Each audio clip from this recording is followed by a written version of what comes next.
School service commission তো একাদশ দ্বাদশের edit option দিয়েছে, তাহলে নবম দশমের এডিট অপশান কবে নাগাদ আসতে পারে বা আদৌ আসবে কিনা সেটা নিয়ে আলোচনা করছি।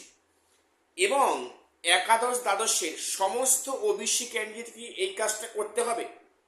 অর্থাৎ যে সমস্ত ক্যান্ডিডেটরা অলরেডি হাইকোর্টের রায়ে বাদ পড়ে গেছেন তাদেরও কি এডিট অপশানে এডিট করতে হবে সেটা নিয়েও বলবো। পাশাপাশি বাদ যাওয়া যে ওবিসি ক্যাটাগরি আছেন ওনাদের কি ইডাব্লিউএস ফেসিলিটি দেওয়া হবে, এবং সেই দেওয়ার কিন্তু প্রক্রিয়াটা অলরেডি স্টার্ট হয়ে গেছে। তোমরা ঠিক শুনছো, বাদ যাওয়া ওবিসি যারা থাকবেন তাদের ইডাব্লিউএস এ বিশেষ শর্ত সাপেক্ষে তাদেরকে ইডাব্লিউএস সার্টিফিকেট গ্র্যান্ট হতে পারে। কি সেই শর্ত সেটা নিয়েও বলবো। এবং অনেকে বলছেন যে মে মাস 2027 এত সময় নিয়ে কি করবে, এত সময় লাগবে নিয়োগ করতে। আজকে যেটা আমি দাঁড়িয়ে বলছি, মে 2027 এই সময়ের মধ্যে চলতি নিয়োগ প্রক্রিয়া সম্পন্ন করাটা খুব টাফ হবে, কতটা মিলিয়ে নিয়োগ। কেন? সেরকম পরিস্থিতি অলরেডি শুরু হয়েছে বা তৈরি হয়েছে। কাজেই ভিডিওটা খুবই ইনফরমেটিভ, চ্যানেলটা সাবস্ক্রাইব করে দিও এসএসসি, পিএসসি এবং গ্রুপ সি গ্রুপ ডি গুরুত্বপূর্ণ আপডেট পাওয়ার জন্য।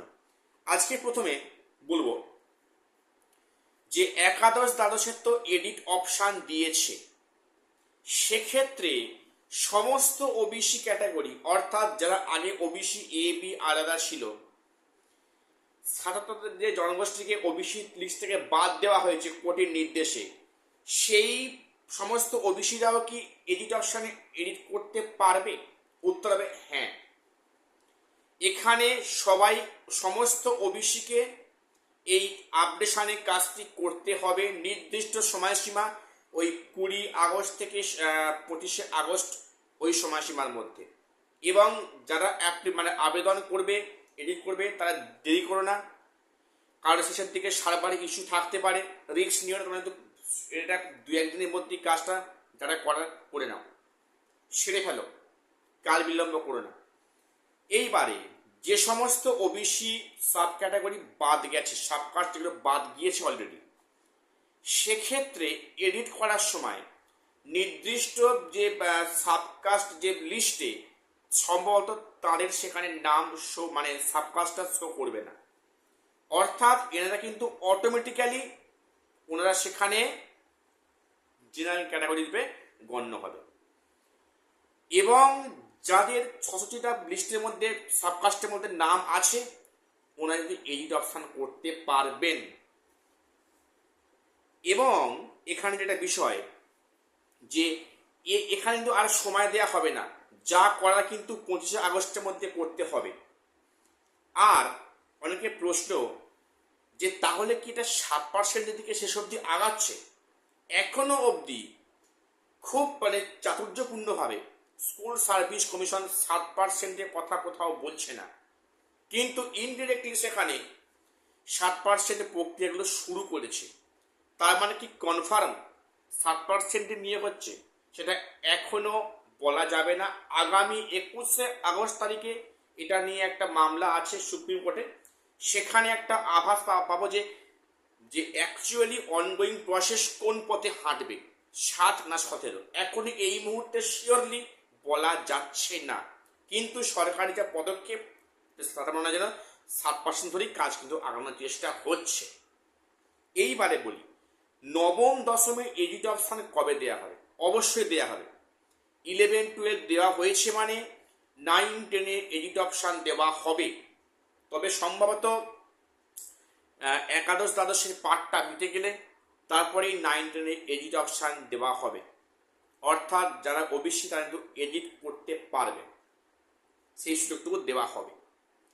এইবারে ইডাব্লিউএস কোন কোন ক্ষেত্রে কোন কোন কন্ডিশনে ইডাব্লিউএস গ্র্যান্ট হবে বাদ যাওয়া ওবিসি প্রার্থীদের মধ্যে?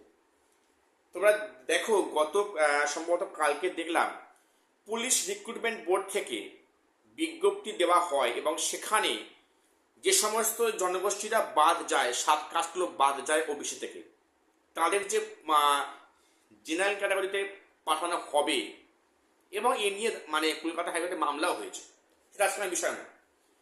তো সেখানে একটা কন্ডিশন রাখা আছে, সেটা কি রাখা আছে যে এখানে লাস্ট ডেট অফ ইন্টারভিউ, অর্থাৎ ইন্টারভিউ যেদিনকে হয়েছে তার আগের সার্টিফিকেট থাকলে ইডাব্লিউএস তারা কিন্তু ওবিসি থেকে ইডাব্লিউএস ফেসিলিটি পেতে পারবে।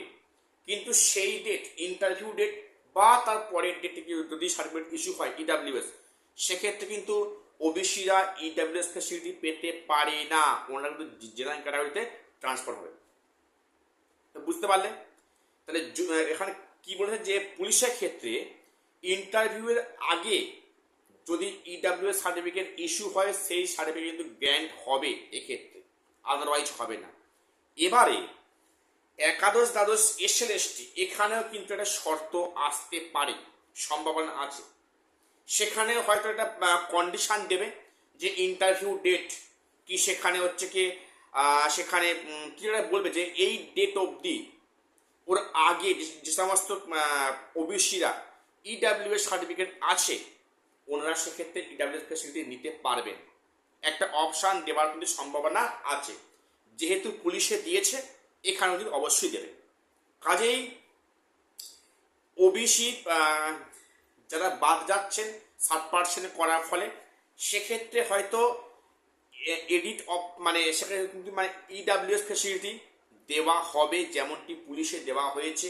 জানি না এখানে কি শর্ত আরোপ করে। এবং সেক্ষেত্রে 9-10 ক্ষেত্রেও বলছি এই বাদ যাওয়া কিন্তু ওবিসিদের নিয়ে একটা ইডাব্লিউএস এর একটা কন্ডিশন রাখা হবে। এখন 9-10 তো এখনো কিছু হয়নি, সেখানে এখনো ইন্টারভিউ কাজ শুরু হয়নি, কাউন্সিলিংও তো হয়নি। তো সেখানে বলতে পারে যে রেজাল্ট ডেট থেকে বা বা হচ্ছে যে ফর্ম ফিল আপের ডেট থেকে তার আগেরগুলো হলে ইস্যু হবে, মানে ইস্যু হলে সেখানে গ্র্যান্ট হবে। মোটামুটি একটা ইডাব্লিউএস করার প্রক্রিয়া কিন্তু শুরু হয়েছে অলরেডি। এবং এখানে যেটা কলকাতা হাইকোর্টে একটা মানে রায় দেখলাম গত কয়েকদিন আগে, সেখানে নিট ইউজিসি সেখানে কিন্তু এখানে টোটালি নাকচ করে দেওয়া, বলছেন না এতে করে কিন্তু পুরানো ইডাব্লিউএস তারা বঞ্চিত হবে। এখন জানি না এ নিয়ে হয়তো আগামীতে কেস হতে পারে, হওয়ার সম্ভাবনা কিন্তু আছে। সত্যি কথা বলতে যত দিন আগাচ্ছে না মনে হচ্ছে যে এই প্রক্রিয়া আরো বেশি অন্ধকারে নিমজ্জিত হচ্ছে। যারা অবাক হচ্ছে যে মধ্যশিক্ষা পর্ষদ সেখানে 31শে মে 2027 পর্যন্ত ডেডলাইন চেয়েছে, মানে আবেদন করেছে সুপ্রিম কোর্টে, এবং স্কুল সার্ভিস কমিশন সেখানে এপ্রিলের 31 তারিখ অব্দি প্রেয়ার করেছে। ভাবছো না যে এতদিনটা কি হবে? দেখো এই 2025 এসএলএসটি যেভাবে জট পাকাচ্ছে, এই 8 মাস বা 7 মাস সময়টা কিন্তু কিছুই নয়। শুনে রাখো, 7 মাস বা 8 মাস এই যে টাইমটা দিচ্ছে না, ডেট ডেস্টিনেশনটা আবেদন করা হয়েছে, সেই সময়টা এর কাছে কিছুই নয়। কারণ 7% এরপরে হলে যা আইনি প্যাঁচ আসবে সেখান থেকে কাটিয়ে ওঠে এসএসসিকে ঘুরে দাঁড়িয়ে নিয়োগ করতে কিন্তু ওই সময়টা খুবই শর্ট হবে, কথাটা মিলিয়ে নিও। কিন্তু এরপরে হয়তো আর টাইম লাইন নাও দিতে পারে কোর্ট পরবর্তী ক্ষেত্রে, সেটা পরে বিষয়। তবে যত দিন আগাচ্ছে তত বিভিন্ন মারপ্যাঁচ আইনি প্যাঁচে তত আটকাচ্ছে সেকেন্ড এসএলএস নিয়োগ প্রক্রিয়া। দেখা যাক এরপরে কি হয় না। আর এই পর্যন্ত আপডেট দেওয়া ছিল, চ্যানেল সাবস্ক্রাইব করে দিও। দেখা হচ্ছে পরে।